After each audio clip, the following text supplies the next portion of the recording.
Hello and welcome to That's Hindsight, a brand new podcast which puts media from the past under the microscope. We look back with hindsight and see whether films from the past hold up today. Today I am joined by... Oh, is that me? Yes, you. Oh, sorry. Hi, I'm Mark Shepherd. I'm here joining Edward and our other presenter. Oh, is that me? Yes, Tay. Tayla. Hi, I'm Tayla. I'm here with Edward, Ed, and Mark while we discuss films of the past. I see what you did there. That was a lovely way to come round. How are you both? Very well, thank you. And yourself? Yes, very good. I'm standard, bog standard, pretty good. Good as you can be. Is bog standard good? Yeah, I'd say bog standard. Well, Bog it standard depends what sounds your like bog it's standard is. Yeah, it depends what your personal bog standard is, I guess. I suppose. I wake up happy. I think the word bog makes it sound like it's not Yeah. great. Bog off. What a saying. Right. Wow. Tracy Beaker. Wow. Tracy Beaker? Did you Did ever not watch it? expect Tracy I was going Beaker to come into review this. Watch Tracy Beaker. Oh. I read the book. Did you? Did she say bog off in the My book? sister read the book and it was near me. That's it. Liar. He blatantly read the book. He and loved the it. book. I don't know. I think I might have read the book. Who knows? Who cares? Yeah. The audience. Competition. Today, we're going to take a trip back to...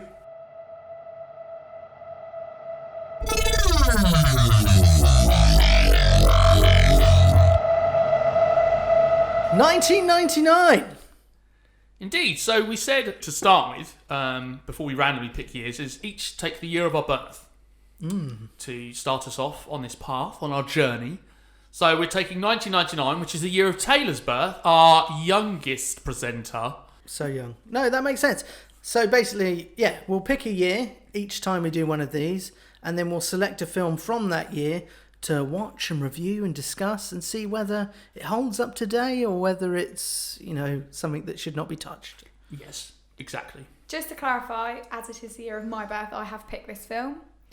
There was some back and forth between Mark and Ed versus me to decide the film. As it turns out, The Matrix was also released in 1999. Sadly, we will not be covering this. That is a shame, I believe. Mark and I made very strong cases for The Yes, Matrix. yes. And There were quite a few good films out actually in 1999. What else? Star Wars Episode 1, The Phantom Menace. define good. Uh, Oh. I can't remember now off the top of my head. There was but 1999 was quite. There was was- quite a few. yeah. We could have There done was a lot of- Shakespeare in Love. That might Silence. be. we nearly had Notting Hill, didn't we? Oh, Yes, we did. we Yeah, did that was nearly another have option. Notting Hill. But Taylor, tell us, what did you choose? 10 Things I Hate About You. Oh. It's an okay choice. Interesting. I have to admit, when you said it, I was not put off by watching it. I just thought, yes, okay, I'll give that a watch. See what that's like. But before we go into all that rigmarole of talking about this film from 21 years ago, let's find out what happened in 1999. Oh. And I'll tell you this, I prepared a few facts, and I believe you have too. Correct? So, let me tell you this. In the UK, the minimum wage was set at £3.60. Wow.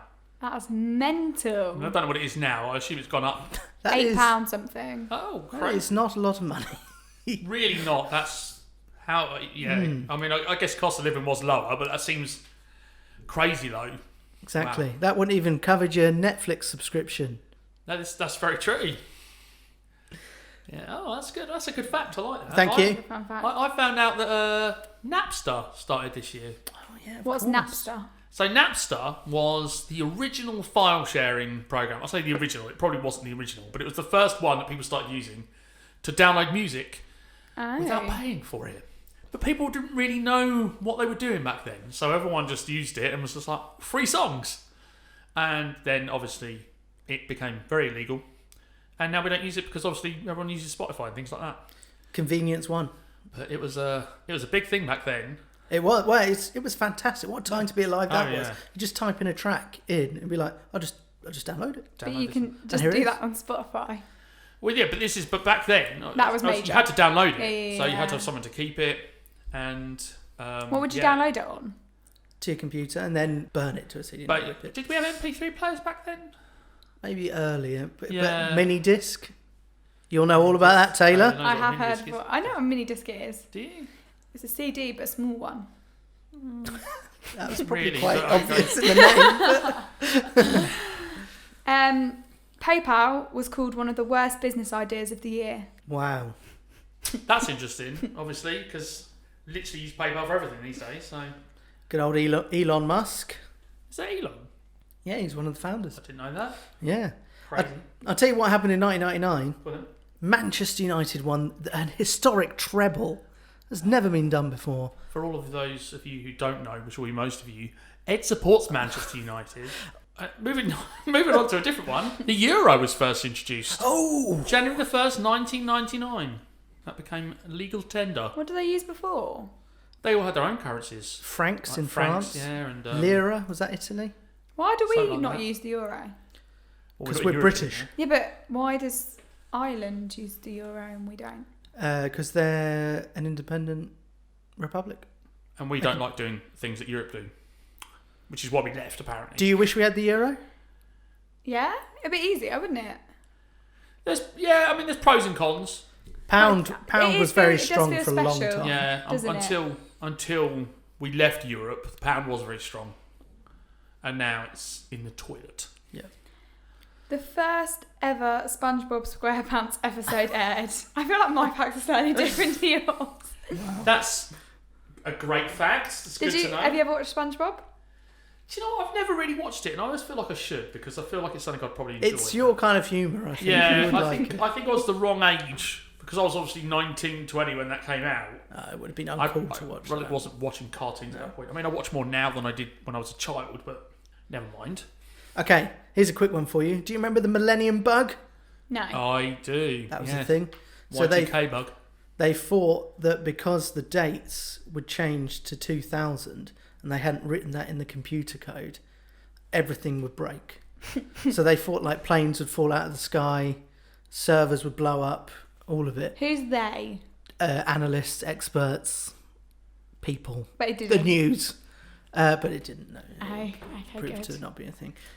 I mean, most people upgraded their systems so it wouldn't. They anyway. prepared for 'Cause it, The worry was that when it would hit 31st of December 1999, that a lot of computers wouldn't go to 2000; they'd go back to 1700 or something like that. I can't remember exactly what it was. And yeah, they thought banks would crash, and so it was a mad dash to upgrade everything. Yeah. Right? Are we done for facts? Then? Just one more. Oh, go Well, on two more. Oh. Highest grossing film of 1999 was Star Wars Episode 1 Phantom Menace, which could have watched instead, but I actually haven't seen it. Yeah, yeah, you don't you're not missing much. And the highest selling album of 1999, Okay. this surprised me / upset me, because I think I also contributed to that dear. record, Oh, was Backstreet Boys' Millennium. I don't know. I don't know it. Is it. No, I mean, there's nothing wrong with Backstreet Boys, but are they back? All right. Yeah, there you go. There it is. There it is. Okay, but enough of this. Let's start talking about the matter in hand, which is 10 things I hate about you. Just before we begin, I would like to know what, both of your histories are with the film. Had you seen it before, Mark? I've seen it on more than one occasion. Oh. A film I used to enjoy watching sort of now and again. Easy watch. Not a film I'm unfamiliar with, but it has been a while since I've watched it previously, so this is nice to go back to it. Okay. And Taylor? I have seen it before, a long time ago, and I didn't really remember what's happened. Okay. But again, it's an easy watch, isn't it? That's why I picked it. Yeah. I thought I hadn't seen it before, started watching it, and then realised I had seen it before.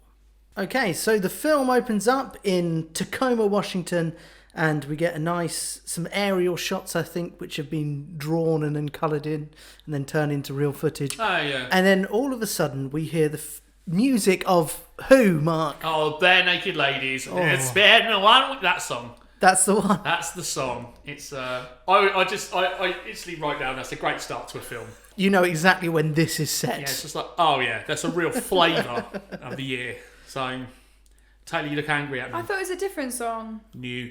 Well, then it In the changes. car. So then it moves over, and we go down to the car, and the 4 girls in the car, and that's the song playing. And then we see Kat for the first time. And to immediately establish that she's not the same as them, and she's an angry girl, we get rock music. I don't know what it was. But Reputation. Is what, sorry? Don't give a damn about my bad reputation. That's the one. Yeah. And she kind of stares them out. It's quite confrontational. Yeah. I saw those girls and I was like, that's me. That's what I'd want to be like in 1999 at school. One of the bubbly girls in the car. 100% RuPaul. I could see you as that sort of Me person. too. Yeah. I mean, You what? and you. But I feel like, you know when Kat rolls up, that's supposed to be the one that everyone relates to, isn't it? And I was like, no. I don't know, is it? Well, that's what everyone wants. When I watch a film, I don't know about you, I always put myself as the main character. I definitely Supposed to, Relate to them in some Yeah. way. I guess so. empathise. Yeah. Empathise with them. In my head, I just assumed it was established. And here's one of the main characters. She's an angry person in her battered old car. Like, it very much was we need to establish that she's not like the rest of them. Yeah. So, yeah, I did think that was quite a... Well, here we go. And then, and then she's walking around school and she's ripping down posters and stuff. Yeah, for the prom, I think. Keep that going, a real anger moment. And then it goes, so then we move to the guidance counsellor's office. So it's all about establishing these characters at the start, isn't it? So then we meet both the two main male characters. Cameron and Michael. Cameron and Patrick. Oh, no, Patrick we meet at that point, don't we? Yes. Cameron's in there as the new guy. No, are they both new? They are, aren't they? No, he's in there because he's done something. He flashed a Frankfurt at the... I didn't understand. Where's Frankfurt? Did he just use a Bratwurst as if it was him flashing? Or did he do something else and then it euphemistically got turned into a Bratwurst? Obviously sort of missed that bit. Either way, it's inappropriate. Oh, yeah. But I like that she's also writing erotic novels. She's so weird. It's great, so weird. Like, she's like, oh, you're a bit optimistic. What? But it's Alison Janney, isn't it? I mean, she's a great actress anyway, and that's just her in that role, fantastic. But I love the whole inappropriateness of the scene. Yeah. How she happily swears in front of him and stuff. And like the shock on his face. Like you would be when you're at school and someone says like SHIT and you're like, oh, what? Like, never hear a teacher say that. No. So, yeah, that's quite good. And then, then we walk through the school, don't we? And it's all a bit like he sees the girl. What's it? Bianca, isn't it? That's right. Bianca. Yeah, who's the guy that gives the tour? What's his name? Michael. Michael. That's right. He meets Michael. What else is he in? The actor. I really Santa recognise Claus. him. Santa Claus. He plays Bernard, the head elf. I'm sure that's not his claim to fame. Liked him. That's his best role. He's in a lot of stuff. And that's obviously it's all it jumps in quite quick in this film. So immediately he sees Bianca, which is Kat's sister, and it's like, oh, she's amazing. He needs to date her and all that. Can I just say, Bianca, played by Larissa Olinik, I think. She played a character called Alex Mack. Is she Alex Mack? Yeah, on a Nickelodeon program back in the 90s, and I had a huge crush on her when I was younger. So seeing her again, I was like, oh, hello. Did that reignite some desire for you? Oh. Then I felt inappropriate because she was at school, so... Yeah, and you're not. Yeah. She gave me proper Clueless vibes. Clueless? Clueless, Have you seen yeah. the film Clueless? Yeah. I suppose so. Like, it's similar sort of, like, it's that... The daddy. It's like that daddy. era, isn't it? Yeah. Yeah. So then we move on from there. We're into the classroom, and it's more of that angry girl stuff, fighting with the teacher. It's all very much really like to hammer it home. They do like to hammer it home. Non-conformist. But I feel like they take it almost too far, because I feel like people who are like that usually allow other people to have their own opinions. Oh, absolutely. And she's very much like, no, I will not accept anything that you're going to mention. Yeah, it takes her to an unlikable state. Yeah. Like you start off with a bit like, yeah, okay, she's the outsider, but it gets to that point where it's like you're just annoying. Yeah. Like quickly in the film, I'm like, not a fan of yours. And we get the first of Mr. Morgan sending her to the office. Yes, which becomes amusing part. a running gag. I do like how he talks to the class in general. He doesn't take any rubbish from anyone. I like it when Patrick walks in and he's like, what did I miss? And she answers and he's like, okay, see you later. Yeah, like, where you go? I'm not going to stay for this. That's great. It is good. And you see Joey Donna for the first time there. That's right. Is that the first time? Yeah. Establishes himself as a bit of a a-hole. Jerk. Now we've met all the characters. What are like start opinions of so like Patrick? I think for me, I just think he's an a-hole. He's good looking, nice jawline, but I'm not interested in him. I would say weird hair. Would you? I don't think it suited him. I like the accent. Yeah, well, I had to remind myself that Heath Ledger was Australian. Yeah. Is he actually Australian? Yeah. I thought he might have been putting it on. I think it was one of his first US roles. It's definitely early on in his career, wasn't it? His main. I mean, I don't know. I feel like he'd softened his accent a little bit for the film. I don't know what his accent. Possibly, yeah. Because it's supposedly like he'd only lived there for 10 years, wasn't it? I think you find that out later on. But yeah, I quite like his character just because I don't know. I just like his character. I feel like he's got a bit more going for him. Like the other Cameron, just comes across as a bit of a wet fart, really, doesn't he? Just sort of like kind of dweeby. Yeah. It's like, He's supposed to be the underdog, though, as such, isn't he? Even though his friend Michael is definitely the underdog. Yeah. I just feel like he's a bit too. You don't have enough going for him that you're rooting for him that much. You're just like. I like. Don't get me wrong. I love Joseph Gordon-Levitt anyway. I think he's a fantastic actor. You would not have bet him to have the career he has based on this role. What else does he do? This and Third Rock from the Sun. Yeah. It's like thought he was just going to play this sort of dweeby teenage guy forever, but he's been in a lot of stuff.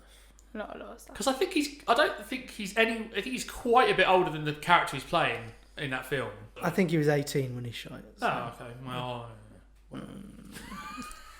What do you think of Joey? Well, he plays the character very well as just a douchey idiot, doesn't he? Yeah. I found it hard to distinguish who was in what year.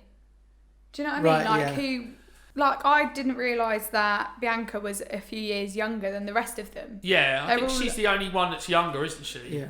Yeah, they definitely said it in the beginning, but being British, I didn't pick up. Because we would say, like, oh, they're in year 11 or they're in year 13. If I'm right, she's 2 years younger than them. Because I think it goes freshman, sophomore, junior, senior, I think. And she's a sophomore. The rest of them, if it's prom, I assume they were seniors. Yeah. They have proms every year, though, at American schools. I think. But yeah, well, they'll have a prom every year. I mean, because she made a big thing about being the only sophomore that was invited later on. So I guess it's just the seniors that go to the prom. Maybe it's the juniors and the seniors. I don't know. I think I don't know. When I was at school, I feel like the years didn't mix much. No. When I was at school. No. Like you stayed in your own year, and that was it. Well, I imagine that's why it was a big deal that she was invited. Yeah. Carrying on then, well then we end up back in the guidance counsellor's office again with her being more of an angry self and getting told to calm down. But then it's so that's a throwaway scene. But then it moves outside, and this is the first scene. Oh, I thought, I wonder if this film's going to hold up because it becomes quite tasteless. Like you see Bianca's character walking along, and immediately someone's response is "Virgin alert." Yeah. Like you're like, oh wow, okay. It's like seems interesting. And then they all seem to be fighting, like deciding who's going to date her. Yeah. Like it's not her choice. Like I'm going to date her, or I'm going to, like it felt a bit like ugh. Because this is based on a Shakespeare play, isn't it? Taming the Shrew. It's so like there's going to be quite old-fashioned male and female stereotypes in it.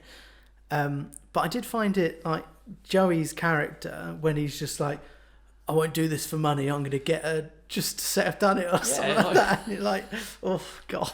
Yeah, just very much a film of the 90s, that sort of like guys going for the girls, teenage film. There was a comment that was made between Cameron and Joey, and it was, oh, just save her for the spank bank or whatever. And my notes are, vom. Oh, like, Michael, that is such a, like... Cameron and Michael. Yeah, didn't write that at all. Just Spank bank. Spank bank. What a horrible thing, like, to say. It's a weird scene with a lot of cringy moments. Yeah. It doesn't last that long, thankfully. No. And then we kind of go into the part where they're at home. They obviously are a very wealthy family. It kind of sets the scene, doesn't it, of like this suburbia. And there's the dad. Dad's a doctor, so obviously... Is he a doctor? Well... He never says. He doesn't, but he talks constantly about helping with births. I thought midwife. And then I thought that's a lot of money for a very I assume he's big house. They don't have. Do they have midwives in America in the same like we do over here? Because it's whenever you watch TV shows, it's always a doctor, and it's always a male doctor, obviously, helping like with the birth. I don't know. I've never been in the room where someone's given birth, so I have no opinion on this. But he seems to be very much against, or he's experienced a lot of teenage girls who've had unwanted pregnancies, and that seems to be his head up, which is a bit kind of okay, we get it. Dads don't like the idea of their daughters. But he sleeping with someone. He finds it so unacceptable, doesn't he? Yeah. Like, and the whole film features around that, which I think is a bit. I don't think that holds up as well. I mean, he's very protective, and we I don't know if we find out then or later on. Obviously, their mother left them, or whether that's suddenly affected. But they never really go into much detail. No, it doesn't really, does it? Which is not necessarily a bad thing because I don't think you need to know unnecessary detail. But yeah, he's almost too overprotective, isn't he? So that's the point when we establish that Bianca won't be allowed to date unless Kat dates, and the dad's Walter's thinking, well, this is a sure thing because she's never gonna date. Which I kind of. So this is where I feel Kat's character is a little annoying because I like the idea. I haven't got a problem with there being a empowered women and independent feminist, of course, in a film, but I find it a bit stereotypical when it's like, but they're not interested in being in a relationship. They don't want to be in a man. And I'm like, they can be both things. Absolutely. You can be a feminist and want to have a boyfriend. It's not one or the other. Do you think it was that 90s idea of a female feminist in a film must be single and won't wear makeup and listen to weird bands. It's all very stereotyped, isn't it? Which again is perhaps a product of its time. And then they establish Cameron is tutoring Bianca in French, even though he doesn't actually speak French. He's using it as a method to basically get to know her. And he asks her if she wants to eat French food. I thought that was sweet.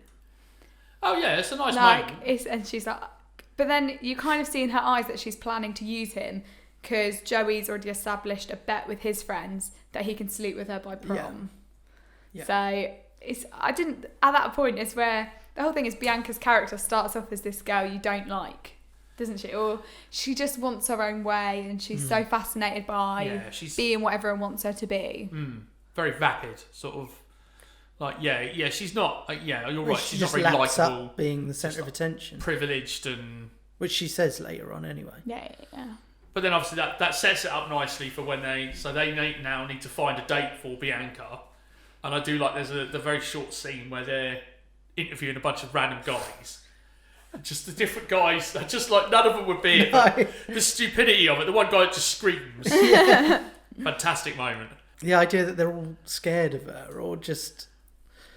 Like, as if because she's slightly angry about stuff, like no one would go near her, like she's got something wrong with her, which is just a bit silly, really. I do find that quite funny though, and I think this is where the character of Michael shines, where he starts going on about like we need to find a backer and all that, like starts talking business and everything, like he was talking about the white collars earlier on about how he was head of them. Has been chucked out, hostile takeover. He's got that sort of mind.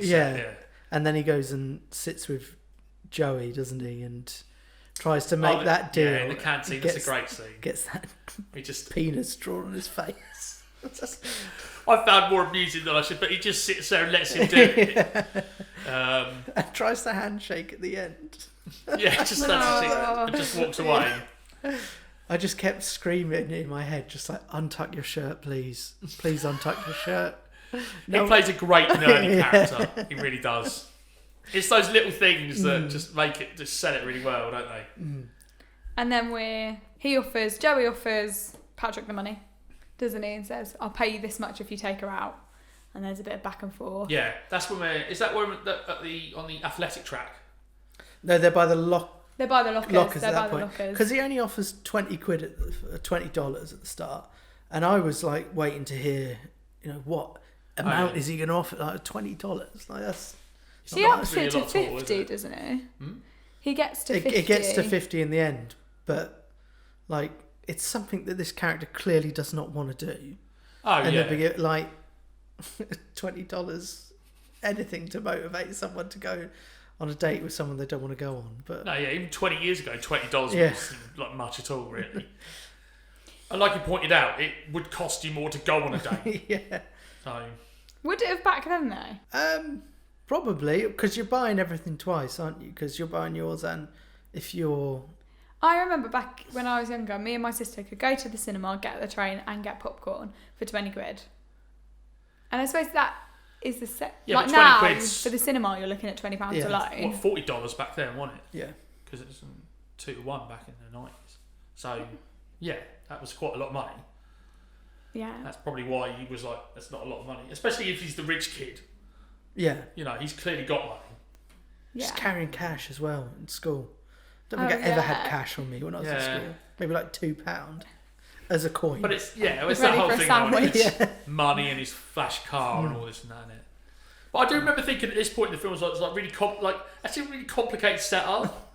There's a Like- lot of characters. Yeah, like, so, you know, like, he wants to date her, but to do that, he's got to date her, but also he wants to date her, and she wants to date him, not her, and like, I was like, oh my god. And this is the kind of Shakespeare insaneness comes Yeah. in. It's quite, he has to pay attention to keep up with stuff.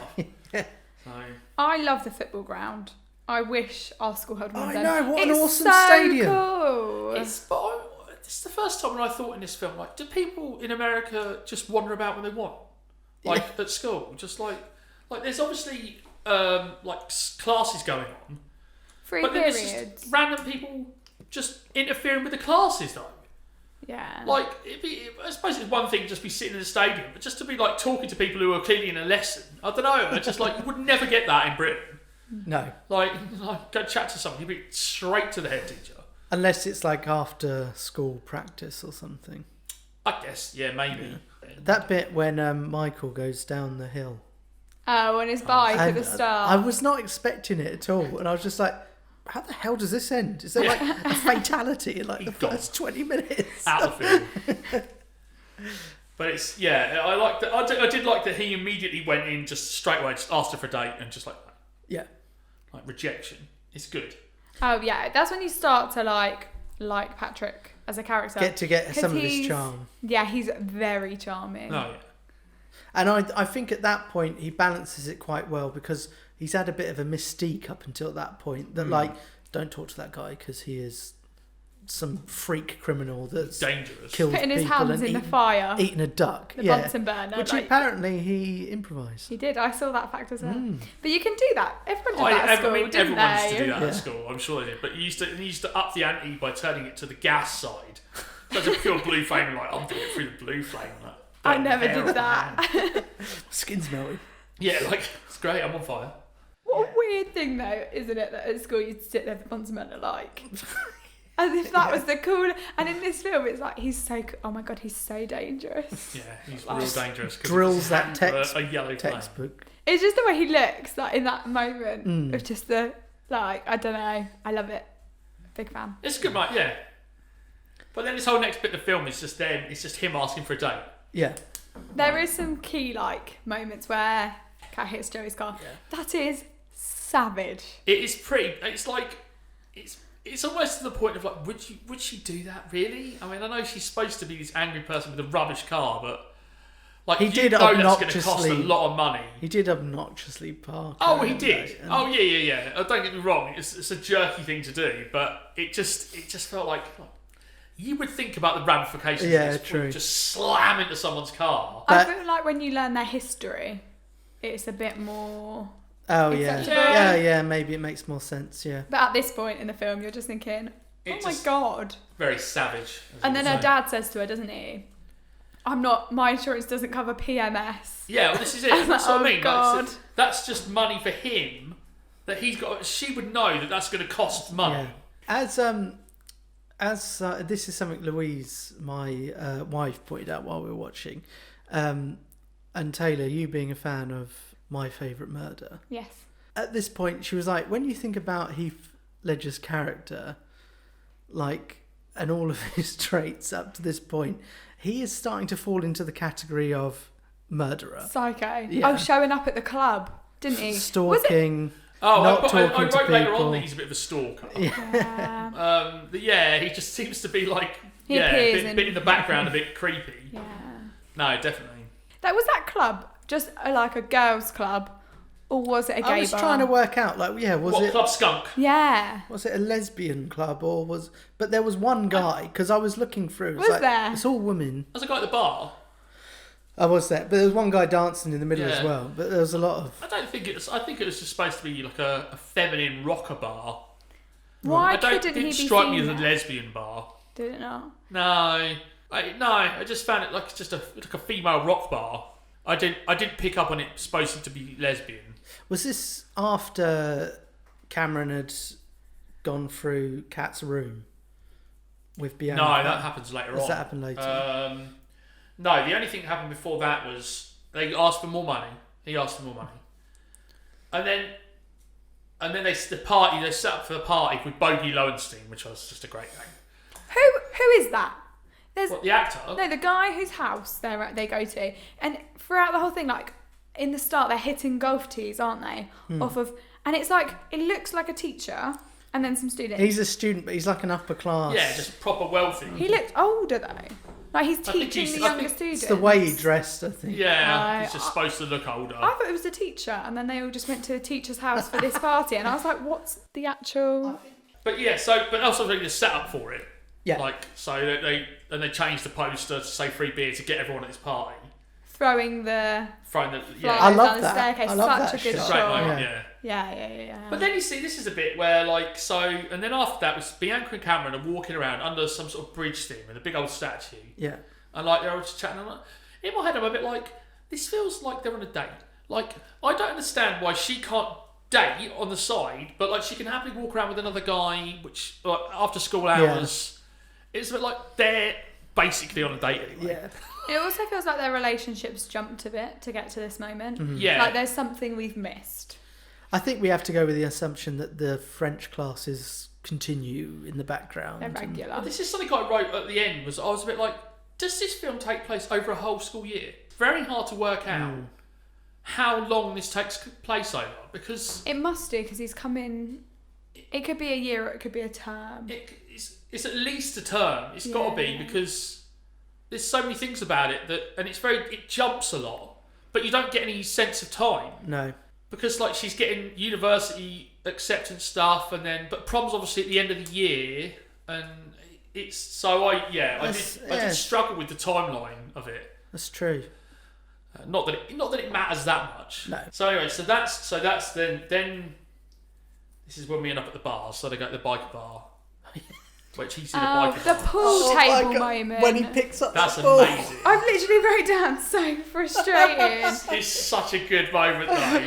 It's those little moments with him that make him such a great It's character. such a cringe gasp, kind of like, oh my god. But I think Not only does he Louise pick just it up, and he rolls it off the table as well. It's like just no comeback for that. Like, they just like move on with it. Yeah. But amazing. I assumed he was going to die again then. Yeah, just constantly in his own danger. Yeah, and then they go to Club Skunk and get this whole moment where He says pretends not to see her. He eventually shouts, I'll pick you up, come to this party with me. I'll pick you up at 7:30. That's it. You're skipping ahead now. This No, is why you should have written I'm not. better notes, Taylor. That was in the Club Skunk scene. They meet at the bar. Right at the she's like, end. I need some aqua. And so then she goes to the bar and gets some water. So some annoying. water. I need The some aqua. Oh gosh. And he Yeah. has like because he can drink because somehow he's got all of these connections. And so he like pretends like he's not seen her at the bar. Yeah, you're right, because he And goes, then he asks her to go to the party. So and then he goes, is that a yes? Yeah. She says She no. says no. Is it Is a it no? no? She says no. No. So he shouts, "I'll pick you up at 9:30." Yeah. it wasn't that big a jump. My notes are fantastic. Also, it's 9:30, not 7:30, so... I prefer parties that start at 8. Yeah. So then now we're at the party. Yeah. But just before the party, and it made me laugh that the dad made Bianca try on the pregnancy. Before Again. leaving. Yeah. Before you leave, just put this on Just for for a minute. Just for a minute. Yeah. It's just like, okay, is that going to do a lot? Yeah. Yeah, and then that's when he's turned up at the door to pick her up, but she'd obviously forgot what. It's a bit like, did she hear it? Because she seems surprised to see him. But I think that was a fake her forgetting, and they'd be like, oh, okay, I'll go. Yeah, maybe. Do you know what I mean? Really, Yeah. I suppose I didn't. Yeah, Really possibly. But then she's like, I'll drive. And then proceeds to get absolutely slaughtered. Yeah, I didn't realise that she'd driven. But And obviously we see everyone getting ready. And it made me laugh because then the guys are getting ready, and I can't. What's his character's name? Michael. The nerdy one. Michael. Michael. Or Cameron. No, Michael. It's Michael I'm thinking of. Who's doing his hair. I don't know if he's supposed to be doing it like Joey's hair, but I'm like, why has everyone got like 50s hair? Yeah, and, like, slicked back. Like real Grill like, cream. coif, sort of like. All right, that wasn't a style I remember us all wearing. When he reaches for that tie, I started getting so upset. Like, what are you doing? He's a great character. He is. Such a good character. He really is. And then the party, and I love that. Like literally everyone turns up at once. Like that would. I know it's a film and all this and that and the other, but like it just seemed like ridiculous. Like everyone descends all at once. no, I had a party for my birthday a few years ago, and it was with everyone from school, and everybody met at the park before walking down to my house. So it literally was as if like it was supposed to be 30 people. If it was like 60 people walked down the road at the same time, and my dad was just at the door like, what have you done? Did people also turn up with a whole set of turntables and speakers? Because that's what got me. Kids. Like, just in case. Who is this person? Be Yeah. like, I'll come and bring all my kit. My kit. Yeah, I'm a DJ. You get them. You do get them. I definitely hear about people who bring their own turntables to like pre's at uni. Like I've heard about these, but yeah, again, it is. I suppose they know they're crashing. Yes, in a way. I suppose. So bring your own. Yeah, fair enough. Can I just say Yeah. that my favourite line in the whole film is Bogey saying, "Oh, that must be Nigel with the brie," and and as a side note, in the shot of everyone coming down the hill to the house, the person at the front is Nigel holding the brie. Is it? Yeah. Oh, that's quite good. That's a good note. But it's also, I hate this bit as well, because I'm kind of like, just because Bogey's like well off and he's hosting his little cheese and wine night and it's being crashed, I'm just kind of like, I think as the audience you're supposed to like be like, yeah, what a twat having a cheese and wine like sophisticated evening, yeah, let's get some tunes. I'm just kind of felt sorry for him, like, oh, this poor kid. I totally know where you're coming from. Like, yeah, I think that's how times have changed a little bit. Yeah. Like, you do like that sort of thing's more than acceptable nowadays. But back then it'd be like, oh, cheese and wine. How dare they? Like, no, you do feel bad for him, but stuff starts getting broken and things like that, and he's just like, oh, bless him. Because he doesn't. At no point in the film is he established as being a nasty character or anything. Just someone who's obviously got a lot of money and is a bit perhaps simple-minded with his golf balls. Just when he's hitting them golf balls off and one knocks someone out and he's just stood there looking vacant. That killed me. But everything, like, it all kicks off at this party, doesn't it? Like, there's a fight happens. It kind of all changes now, doesn't it? Yeah, and it seems like there's a lot of weird people at this party. It's like, wow, school is weird. Yeah. But yeah, I mean, there's a fight and then she starts getting drunk, doesn't she? Yeah. And this is what made me laugh. But like, so she's really drunk off about 2 shots that we see. She's dancing on the table. She slightly taps her head on the light fitting above, and she's got a concussion. Like, she's obviously got a concussion. It's like, no, that's not a concussion-related injury. You might have a headache. Like, this scene is where you start to get the idea that something's gone on between Joey and Kat before, isn't it? Because she's like, she sees her sister and she's like, stay away from him, he's an idiot. And she's kind of like worried about her sister. And that's why she's then like, do you know what, I'm just going to drink my, like... I must admit, I didn't pick up on it. And it's been a long time since I'd seen it, and I'd forgotten that fact. Oh dear. So, and it didn't. But that's, that's... It didn't, no, the penny hadn't dropped with me at that point. No. You definitely, that's where I got the vibe. I think I was concentrating more on the fact that I noticed Bianca was being turned off Joey. Oh yeah, as well. And that's a big part of that, isn't it? That scene where it turns out that he's just got no personality. When he starts doing those poses, and he's like, "Do you see the difference?" And I know there's not supposed to be any difference, yeah. but I was really looking for one. I don't think there is. Yeah, he's got a hemorrhoid advert. Yeah, he's really pleased with He's it. really pleased. Tube socks. And then, of course, obviously, so she gets too drunk. When he puts her on the swing, it's like, as if going on a swing. And Of then she all the instantly places to falls sit. back off and then gets back up. And then she's all right and they have like this serious conversation. But it's like... And he likes the fact she doesn't care that he's like supposed to be this scary character, does she? Is this where their relationship starts to form? Yeah, more than anything, because there's a real lingering moment, isn't it, where they're both looking at like, oh, you've got green eyes or something. But I like that's instantly punctuated with the fact she throws up. Yeah. It's quite good because it's just like, this is getting a soppy. Oh no, it's good. So then they go home. Then he takes her home. She's stone sober in the car. Yeah. I was like, what? How far away was this party? Speaking very coherently. Yeah. All of it. Which I think makes...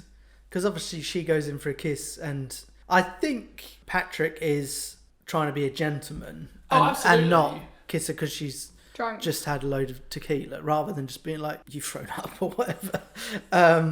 Yeah, I don't really get why she was that mad. The drama after it, the solemn song, and I was just like, wow. After rejection, it does feel a bit... I've definitely had a few rejections in my time and been like, it definitely damages your ego a fair amount. Maybe that's it. It felt like such a raw moment in the film, it's like, all right. Maybe it's the way he does it. Maybe, like you say, perhaps I never thought about it from that point of view. When I've been swerved, I've then been like, what have I done? Why? Like, am I ever going to live this down? But obviously no one knows. And then it's just that whole relationship crumbles for a scene or two. But then I like, because then similarly, obviously, Cameron drops off Bianca. And his solid approach is, I'm going to tell you off. Yeah, goes really in on that. Really. And I thought to myself, did they not talk for the entire drive home? No. Just looked like it was just sat there in silence, and then they have a conversation. I think fair enough, though. Definitely cooler on it. I guess so. And then it's just, I like the fact that her solution is, okay, I've been stupid. Do you know what I mean? That's what that kiss is kind of saying, because after that, she shows no interest in Joey again. Yeah. But I also feel like Cameron is acting a bit like he's owed something for what he's done. Maybe. And it's a bit like... a little bit. You're not owed anything. Like, what? But I understand why he's frustrated, because she did lead him on a little bit. But then you see, and then this put the film, so the next day, I assume it's the next day, it must be, or the Monday after, they're back at school and they're all ripping her for being drunk. But it's at this point in the film where they seem to really ramp up the Shakespeare factor. Up until this point, there's been nice subtle drops, like little lines here and there, which are quite nice. It reminds you that it's based on a Shakespeare play. But then, and now we're like write a Shakespeare sonnet. I like he does his rapping sonnet, which is quite good. And then Kat's mate, who we've barely seen up until this point, Called Mandela. Yeah, Mandela, has a picture her. of Shakespeare in her locker. And she's like, I'm in love with him and stuff. And it's just like, what? Where did this come from? All of a sudden, out of nowhere. It's almost like they felt like they had to pair off Michael by the end of the film. So it's just like, we need some freak for Michael. Yeah. Apparently in the original script, that was supposed to be, I don't know if you read this, supposed to be much darker. The Mandela character kept going on about wanting to commit suicide to be with Shakespeare. Oh my God. Yeah, I got that. I'm glad they turned that back. And then, I found Cameron and Patrick now seem to be good mates. Can talk Just freely. having a chat on a bench outside. At the start of the film, they're scared to death of him. And now they're just chatting away, and it's just like... and this is, at this point, I'm like, how long has passed? Have they been chatting a lot? Have a friendship formed here? But that's I do like any of these scenes where they're on the track area are great, because when that teacher gets shot in the arse with the arrow, it's just... you really feel for it. It's like, oh my God, that's right in there.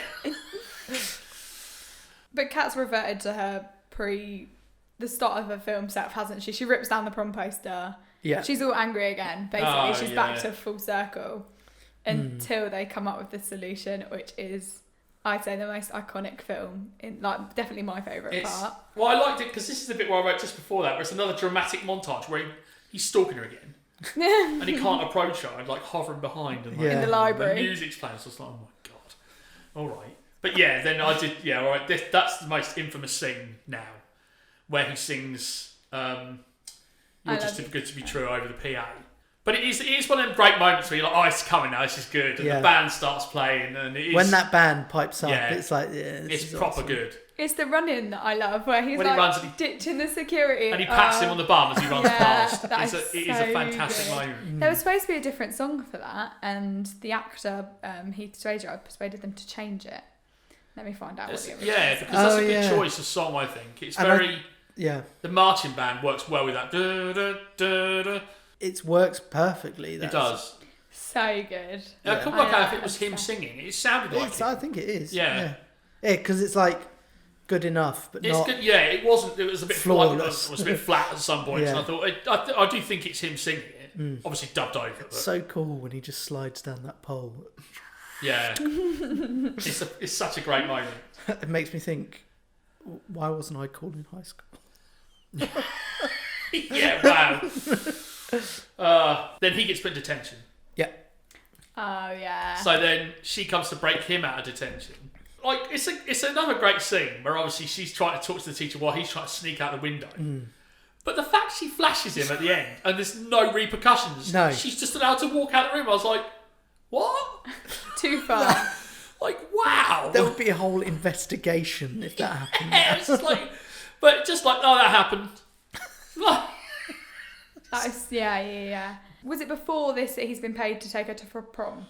Yeah, that's just before that bit. It's before the song that he gives them $300 to pay for the limo to get him to take her to prom. Yeah. He doesn't want any part of it because I think at this point he's actually started to like her. Oh yeah, but he just wants out, £300 is like, and that's where you know it's going to come back later. I hate those moments in the film where you're just like, oh, I just want. She's obviously this is going to find out at some point, so I just want that to happen now. Yeah, can we just get it done? Let's get to that dramatic moment now. Yeah, and then you see, I like this. The next bit, they're paddle boating in a harbour. It seems like such a thing that neither one of them would do. Yeah, like I don't know. I'm guessing it's probably the angle of it, and obviously it's green screened to a degree, but like. It just feels like they're in the middle of a shipping lane. Literally miles away from the... Just on a paddle boat. And I was just like... Have you ever done a pedalo in the sea? No. Not the sea? It is horrific. Yeah, I've done one. The wind, the waves. Like, when we did it, my other half jumped off and was swimming. And I was just going out to sea. I couldn't do anything on my own. It's awful. It felt really weird. Like, it just didn't feel like something either one of them would do. Like, let's go and get a pedalo. What? Yeah. The paintballing bit afterwards felt more like that. Yeah. But it wasn't... Like, not paintball, paint ballooning. What is paint ballooning? Is this a thing? I don't know whether this is like the origin of paintballing, that it used to be that, and then... It's a much safer way of doing it. Yeah. It sounds more appealing to me, but... What I didn't like is at the end, they take off their goggles to kiss, and then start throwing paint at each other again, without goggles. Well, I like that, That is not because safe. I literally wrote that it's a literal roll in the hay. Like, land in the hay. Oh! And then carry on. It's just like... Oh. I don't get it. What roll in the hair? So a roll in the hay is like a... Euphemism for... Having sex. Okay. I didn't get it. But then they get back to her house and they're not...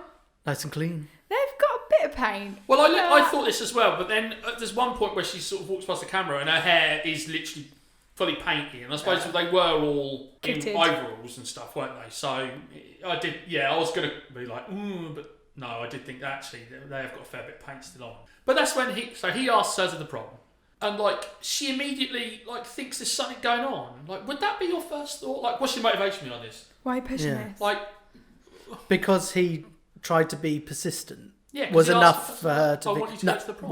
What is this? Yeah, I mean, she was right. What's in it for you? But, yeah. I just don't think someone would be that suspicious to think that there was some plot going on. And then there's little snippets here, like, say, suddenly all of a sudden, like, Bianca can now speak perfect French. And she's like, why don't you ask me out? Yeah, but I just made me laugh. She can speak perfect French. Yeah. And which makes you think, has this been over the course of a year, like you say? Yeah, it's little bits like that. I was just like, how long has this been for? So this is when we find out that Kat dated Joey and they had sex. Although it's never actually said, she just sort of looks and glances and it's just like, like they can't say it. Well, I didn't understand this because she said, and we never did it again, blah, blah, blah. And then she said, until the party the other night. She never did what everyone else wanted her to do. Oh, okay. Until the other night when she got drunk. But it made me laugh because it's a real dramatic scene. And then, so she goes out the room, she's like, thanks, sits on the swing, and Kat's like, alright, I'll go to the prom.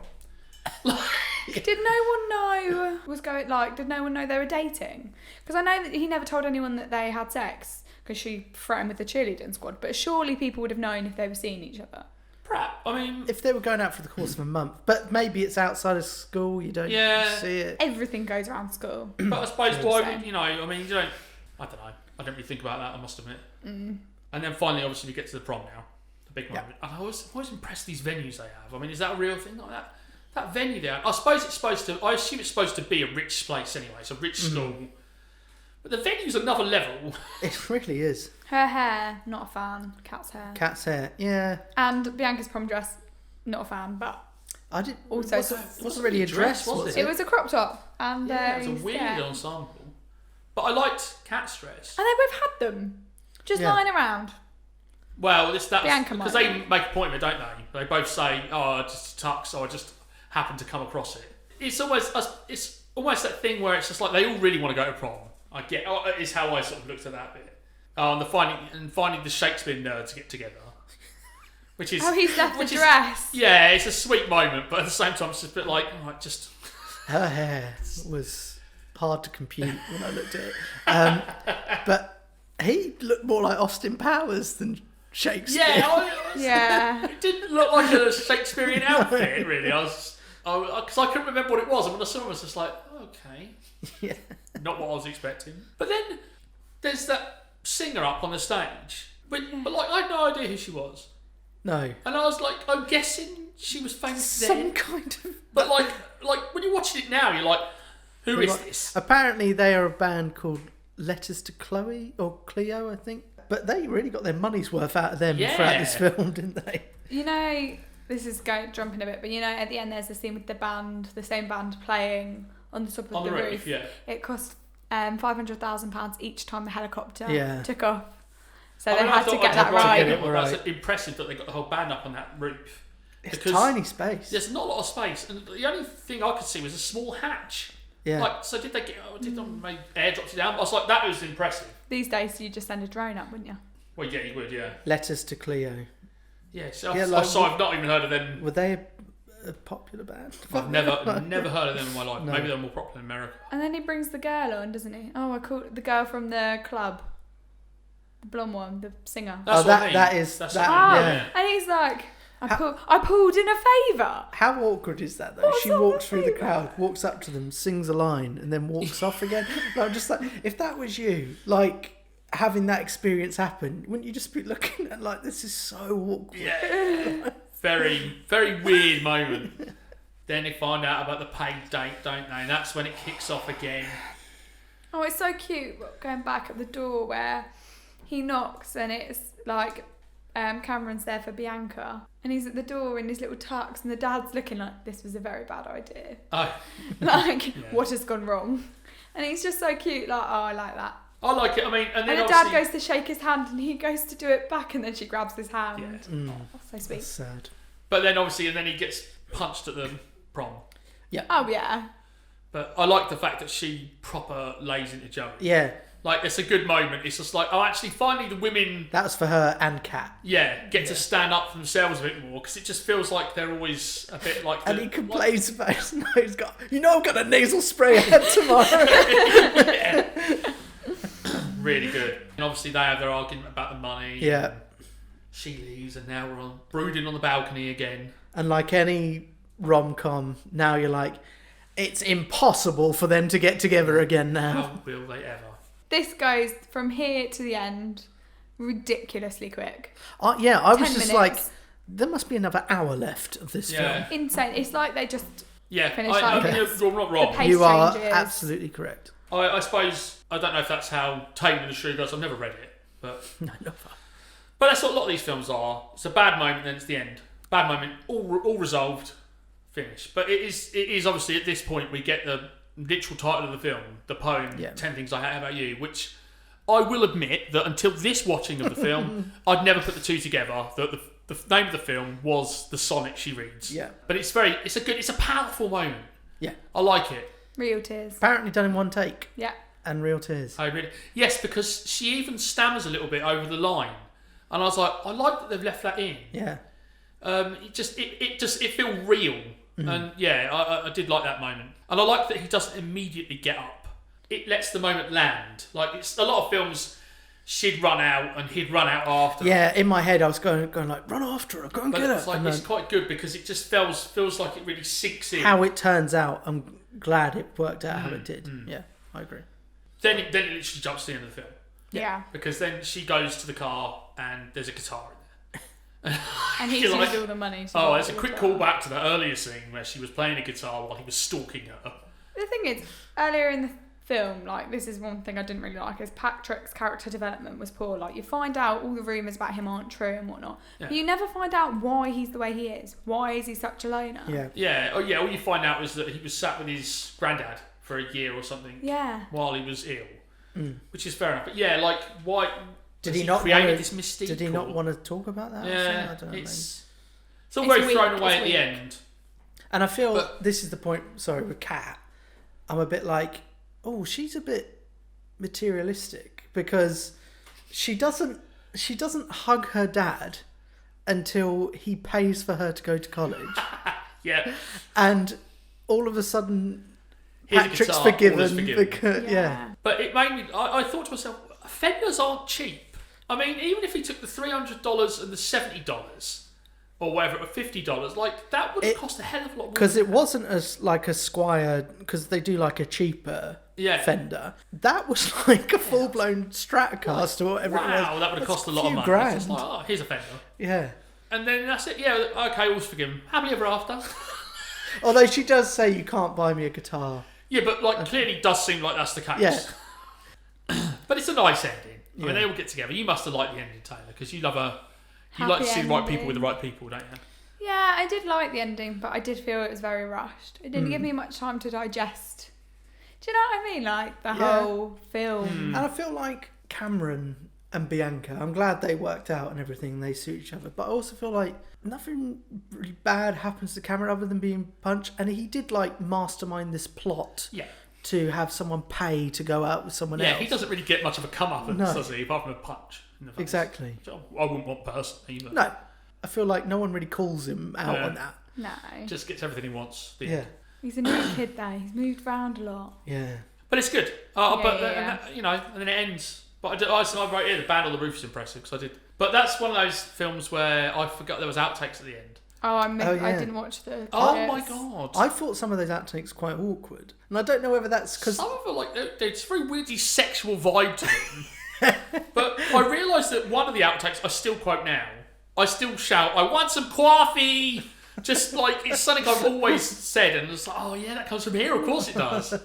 But the very last one where the Michael character is they're pretending to like be doing it on the floor. He just wants to have a prophylactic. I was dying. I don't know why that got me so much. But I rewound it and watched it again. Always watch films to the end, Taylor. I did. I watched did. them start rolling, the trailers, the credits. Yeah.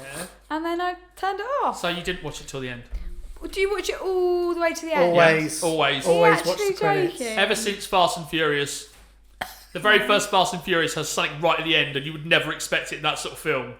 And like ever since that film, I'm like, I will always watch the credits now. I could never. Only Marvel films. There's a website, isn't there, that tells you? Oh yeah, there's a lot that tell you. You don't have to. But I left it because I was still furiously scribbling notes anyway. So there you go. Well, 10 things I hate about you.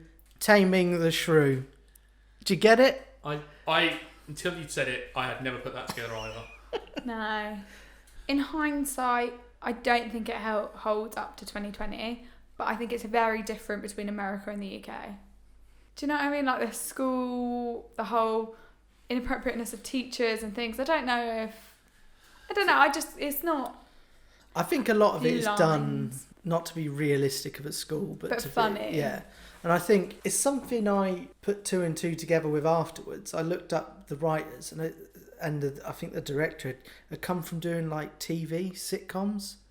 Oh, okay. And all of a sudden I was like, I get like some of the dialogue starts to make sense. It's like, oh yeah, it was a bit sitcom-y at some points, and like some of the conversation, like the guidance counsellor conversations, like that feel very sitcom vibe. Yeah, and they're very like they're right at the start and then never again. Yeah, And that's quite a sitcom-y thing. It's like throw a character in and then leave it. And we'll make her ridiculous in a kind of this character would never exist because she would be fired. Oh, yeah. Yeah. What's her name? The teacher's name? Miss Perky. Miss Perky. There you go. See, in hindsight, I said, personally, I think it's still an entertaining movie that you can watch now, but it's just very 90s. It is funny. But I don't feel like watching it now, I wasn't offended by it, or just, it is just very much, it has a very 90s vibe to it, so you just got to go with that. But, I would recommend it to someone as an easy watch. Definitely an easy watch. I don't know. Like, Taylor, do you find it like a time capsule of the 90s, or did you think I can't relate to any of this? Or I don't know, because I wasn't around for the 90s. 99 was my appearing year, so I don't really know too much. I did like, it is watchable, but it is dated. Do you know what I mean? Yeah. I don't know if that's the hindsight we're looking for, but yeah, well, it's like I can watch shows that are set in like 80s high school and can appreciate in a kind of like, oh, that's what it was like in the 80s. Yeah. Whereas I don't know if this is what it was like in the 90s, but maybe it was. I mean, I obviously didn't grow up in America, so I don't know if that's Americanized, but it's nice seeing the fashion again and thinking like, oh, some of the shoes that people used to wear were like all those thick, like soled open-toed shoes and stuff like that. And it was quite amusing, like Bianca, when she talks about that, she has a dress at one point and she's wearing those pearls and she's looking a bit like Jackie Kennedy at one point. And you're like, was this a fashion? Like, if someone someone popular at school turned up looking like that, they'd be like, what? Yeah, no, definitely. Yeah, that's good. I would recommend, for an easy watch, in hindsight, still watchable. Yeah, agreed, I'd say. Yeah. Agreed. I like that. We're all on the same page. Great stuff. Excellent. Well, and with that, it brings us to the end of the show. So next time we do this, it's going to be my choice of film from the year 1987, the year of my birth. And I've decided to go with a little number called Lethal Weapon. A fine choice, if I may say so, sir. Which I don't believe you've seen, Taylor, so that'll be a brand new experience for you. I've not seen it in a few years, so I'm excited. I haven't watched it in a couple of years, but I feel like I know it well enough that I could talk about it for an hour now anyway. Oh, yeah. So... But until then, we shall say goodbye. I shall say goodbye. Mark. Goodbye. Thanks for listening. Taylor. Toodaloo. Thank you very much. You can subscribe to us on your preferred podcast platform so you get every episode as it's released. If you like the show enough to give us some love, we'd love it if you head over to Apple Podcast and give us a review, as this helps us to get some exposure. Love it. You can get in touch via thatshindsight@gmail.com, and you can follow us on the social media platforms. Facebook and Twitter, it's @thatshindsight, and Instagram is thatshindsightpod. Don't forget the pod. Anyway, we'll see you next time. Thank you very much. Thanks, bye!